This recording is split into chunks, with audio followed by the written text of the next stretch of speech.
How's it going? I'm just gonna kind of prepare a little bit, let things build. I'm not too sure. You know how the shadow banning goes these days. It's exciting, but I've got this kind of action plan that I've put together, which I think really does address a lot of the concerns that my fellow Canadians are raising with a lot of the issues in the government, namely the government committing treason and millions of people being out of work, and the whole country seems to be going in a very ass backwards kind of direction. So I've got this action plan about kind of how I think is maybe the best calculated way to fix the nation. And obviously, I'm always into hearing how to make it better. Because this is just what I've come up with so far. There might be areas that I've totally forgotten, and so make your voice heard if you think there's something missing from this. But I think this kind of nails it. So here we go. The action plan to save Canada. We have a three-pronged approach to saving the nation. This action plan must be has been arrived at, through the best calculations available to patriots. I based a lot of this off of what I've seen people putting out on other channels, guys like Sean Arnston or Martin Brosseau or Pat King.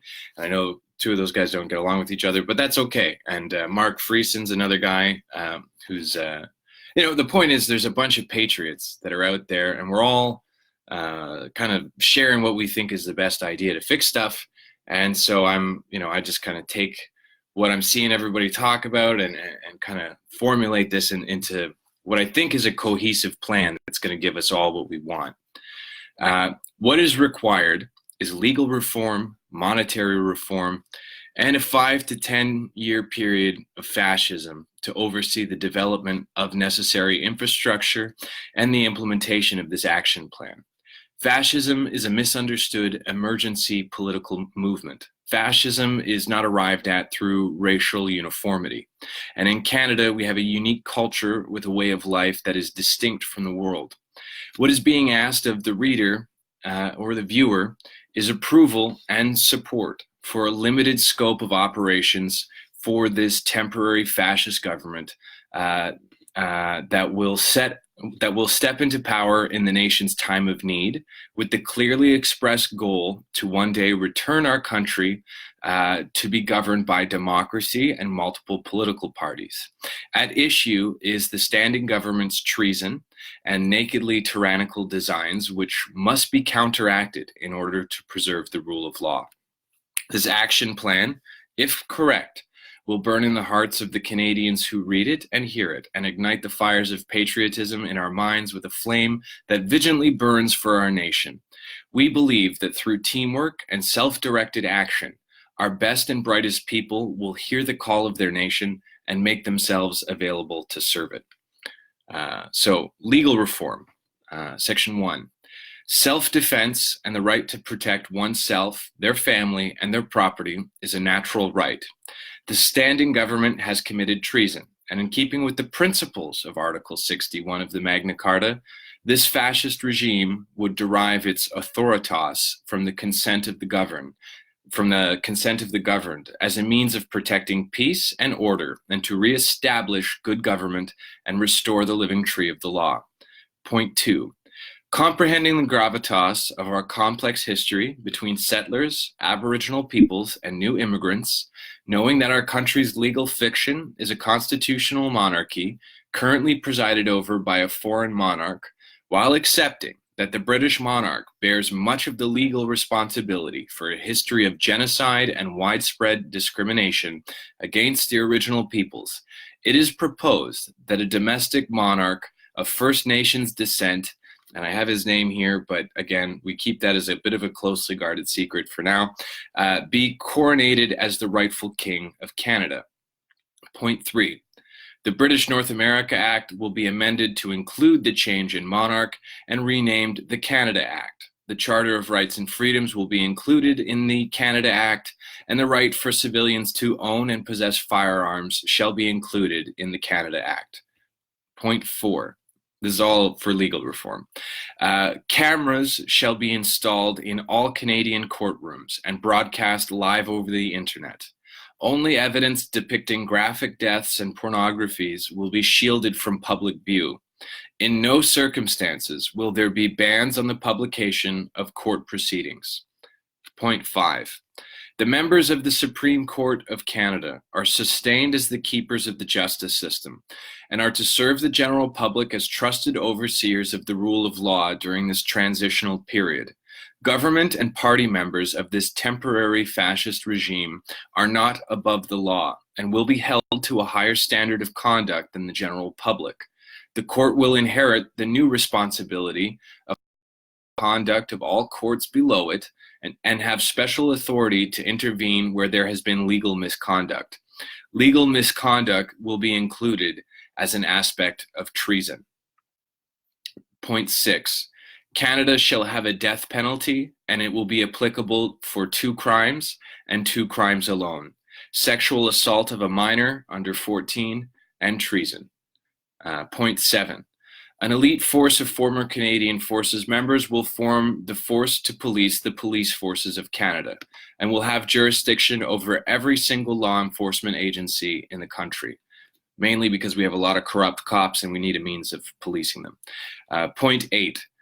From this day forward, every Canadian must contribute 2 years of paid service in the armed forces or the to-be-created service forces, with the directive to serve the community in various capacities, such as medical and social services. Because let's face it, not everyone's cut out to join the army, but people should serve the country. And right now we have a whole bunch of people that are being paid to be social workers, and all they're doing is really facilitating drug use. And I think you need this type of authoritarian rule for a short period of time to kind of set the mark. Point number 9. Canadians will maintain their right to health care, but private practice of medicine will also be allowed. Okay, so that's the first kind of prong of the approach is the legal reform. And, you know, it's important to have the legal reform because you get everything else that comes from it. The next point and the next kind of prong of the approach to save the nation. So the first one you've got is the legal reform. The second is monetary reform. So the Bank of Canada will, as is written in the Bank of Canada Act, control the country's supply of legal tender. The Bank of Canada shall own 13 crown corporations that conduct mineral extraction on Canadian soil. The assets of these crown corporations will be the property of the Bank of Canada, of which all Canadians are shareholders. And just to kind of further specify what these 13 crown corporations would be overseeing the extraction of, we're talking about steel, aluminum, copper, cobalt, iron, gold, silver, platinum, uranium, graphite, oil, lithium, and nickel. So having a monetary system that's based off of the value of those resources that we extract from our land kind of makes sense. 12. The Bank of Canada shall issue interest-free loans for the development of various infrastructure projects. That's, you know, for the government when they want to build a bridge, or like, let's say we want to twin the Trans-Canada Highway, or, you know, interest-free loans in order to facilitate that. Point 13, a subsidiary of the Bank of Canada shall be created called the Citizens Credit Union to allow citizens access to interest-free loans for mortgages and small business loans, subject to a screening for feasibility. You know, like if you've got a good small business idea that will probably generate jobs and income, you know, I feel like you should have access to financing to start your business, because that's going to be good for the economy, right? But if you have like an idea that's not really feasible to make money or create jobs, well, you shouldn't get the loan. You know, like, let's be honest here. Not all the ideas we have are great. Boom. 14. The head of the Bank of Canada will be appointed by the dictator and will serve at the pleasure of future prime ministers. 15. The 13 heads of the Crown corporations owned by the Bank of Canada shall be drafted from their private sector counterparts.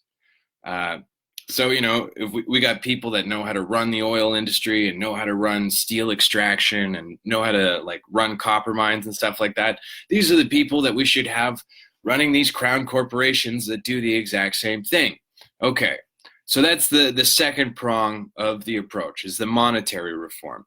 So now we're getting into the third prong of the approach, which is the 5-year mandate. And I'm really hoping it's a shorter period. I don't want a long period of time, because I don't think it's going to take a long period of time to really implement these changes, because we live in an age where this kind of action plan can be shared and people can see, oh, fuck, this is a logical idea. Let's implement it. And the more people that see that this is a very logical way to fix the country, the quicker it gets implemented, the quicker the military becomes stronger, and the quicker the rule of law is sustained and reestablished, the quicker the criminals in government are brought to justice, which means the quicker we can return to democracy, which is what I 100% want to happen. I just also recognize that right now we're not going to be able to use democracy to fix the level of corruption that we're currently seeing in our democracy. So here is the 5-year mandate. It is proposed that the capital of Canada be moved to a more centrally located geographic location, and that location is Winnipeg, Manitoba. I think there's a serious problem with a lot of people in the West feeling alienated, and I think a big part of that is because the capital is just kind of sitting in the east of the country, and it's not actually in the middle of the country, which is the logical place for a capital to be. Never mind America and they do their thing because they're different than we are. I'm just saying, in Canada, we have very unique problems, and one of them is that Ottawa seems to have its head so far up its own ass, and also Quebec's ass, that it's forgotten that it's in charge of a whole fucking country that goes from the Atlantic Ocean to the Pacific Ocean to the Arctic. So putting the capital in Manitoba makes sense. 17. The government shall open a crown corporation tasked with designing military equipment such as ships, planes, tanks, missiles, and small arms. 18. The government shall open a crown corporation to manufacture warships in Truro, Nova Scotia, Fort Rupert, Quebec, and Prince Rupert, British Columbia. That the government will open a crown corporation to manufacture amphibious armored, light armored, amphibious artillery, and amphibious personnel carriers in Red Deer, Alberta, Oshawa, Ontario, Sherbrooke, Quebec, and Moncton, New Brunswick. 19. That the government will open a crown corporation to manufacture drones, fighters, and bomber aircraft in Regina, Saskatchewan, Toronto, Ontario, and Corner Brook, Newfoundland. 20. That the government will open a crown corporation to manufacture small and heavy arms in Brantford, Ontario, Brandon, Manitoba, Lethbridge, Alberta, and Yellowknife, Northwest Territories. 21. That the government open a crown corporation mandated with conducting scientific and medical research and making the findings of such research available to the public. The big thing that spurred on this idea is this thing called DCA. If you've had any friends or loved ones that have died or struggled and suffered with the illness that is cancer, DCA is something that was discovered by some medical researchers at the University of Alberta back in 2008. And because the way that capitalism and drug pharmaceutical companies conduct their research, the clinical trials for this drug were never really conducted.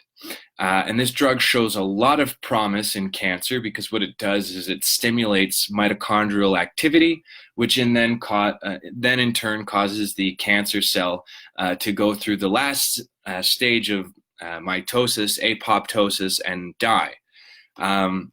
Why is there no funding to research this? Well, because this is an older drug being applied, that a new application for an older drug. So there's no patent, which means there's no profit, which means there's no interest for the companies to fund a cure to this disease that is killing your friends and family. So to me, it just seems like, okay, if we're going to be, spending all kinds of money on a whole bunch of stupid shit, I feel like a smart thing to spend money on would be research for this DCA drug and other medical advances that seem to just not go beyond a well-proven idea that isn't profitable to implement, because cures are expensive. Treatment is the order of the day. So there's that. Point 22, that the government cut all federal grants for the arts, and that provincial governments create crown corporations that are to be production houses to facilitate the production of arts and culture. So the way that Canadian entertainment works right now is it's a giant stroke job, where you have these people that are getting money from grants via the Canada Arts Council, but it doesn't actually give access to people that want to make movies, that want to make theater productions, to people that want to record their album and all that kind of stuff. And so I think it's better for provinces to set up these type of production houses where people, citizens, can come and get their ideas kind of implemented and developed and shared as part of the wider Canadian culture. Because at the end of the day, right now, we have a whole arts and culture scene that's being funded by tax coffers, and yet you, the people that pay the taxes, that pay for this shit to get made, you rarely see it. And if you do see it, you think it's garbage because it's made by a bunch of people that don't care. And they feel like they can just make bullshit. And that's not acceptable. Art, if we're going to fund the arts, then let's actually make it so that it's arts that are reflective of the Canadian experience, not, your gay fantasies, which is there's just too much of that.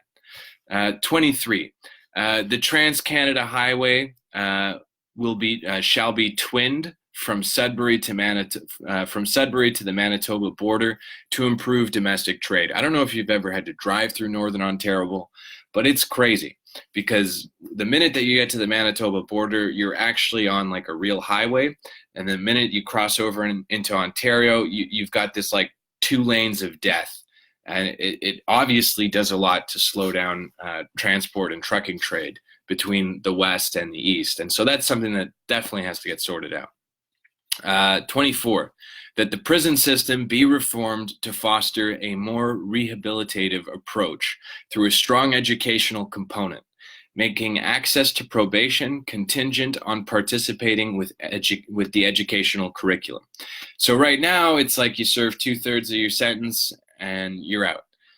Well, it shouldn't be like that, Like, okay, people in jail, they make mistakes. Maybe they're guilty, maybe they're innocent. That's neither here nor there. But, let's make it so that if you want to get out on like 2/3 and get released on probation, you better have a grade 12 education by the time you're leaving jail, And I think having that strong educational component in the prison system will actually do a lot to rehabilitate people. And sure, you're probably going to get smarter criminals too, but there's a certain level of intelligence that you get to where you go, well, crime's not really worth it. There's legitimate ways to make money where I'm not going to actually put myself in jail. The final point is a very crucial point, and that is that a pipeline from Alberta to Kitimat be constructed, and that the CN Rail company be nationalized to better facilitate the transportation of extracted resources to refining and manufacturing sites. So it's a concept that essentially, that's an action plan. That's an action plan for a government to step in and implement and actually save the country. Of course, I'm all ears on how to try and make that plan better. But right now, that's kind of the loose framework of the action plan for Canada that I think is going to do the most to secure the existence of our people and make Canada a reputable place to continue to live. And I know that when you talk about using fascism as a tool to achieve these ends, it's going to get some people's backup. And fine, but let's have a debate about it, because I think that's because fascism is totally just a political organizing method, just like communism or socialism or parliamentary democracy. And so, all I'm asking for with this fascist plan for Canada is a limited scope retainer, a period of 5 to 10 years to get these things done. Because I believe that when these things are done, the nation will be better. And the other thing that I'll say in defense of fascism as a political idea is that fascism seems to be the only political model that we've seen in the 20th century where leaders are held to account for their failures to the people. And so, like Mussolini died hanging upside down, being spit on by the Italian people, whereas Stalin died as an old man in his bed.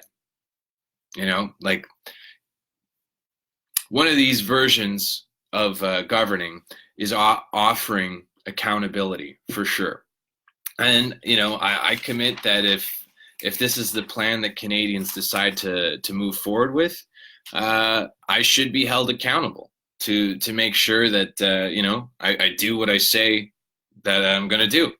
And if I don't do what I say I'm going to do, then the people should be able to extract their justice. I would say that running on a platform of this is what I'm going to do and then not doing what you said you're going to do is again kind of treasonous. And the part of the legal reform that I'm bringing in is to bring in a death penalty for kid fucking and treason.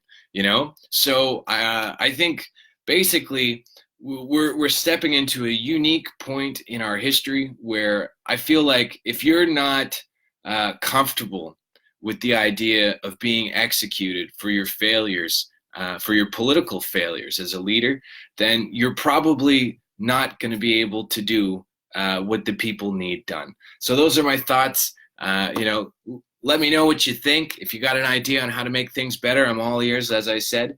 But this is kind of the way that I think we'll be able to actually make a meaningful change in our country in a way that protects Confederation, strengthens the military, protects our sovereignty, helps Canadian businesses and the economy grow, and provides kind of the way of life that I think we all grew up in this country expecting to be able to achieve. All right. Hope you're having a great day. Merry Christmas. Did I marry the Christmas? We've married the Christmas.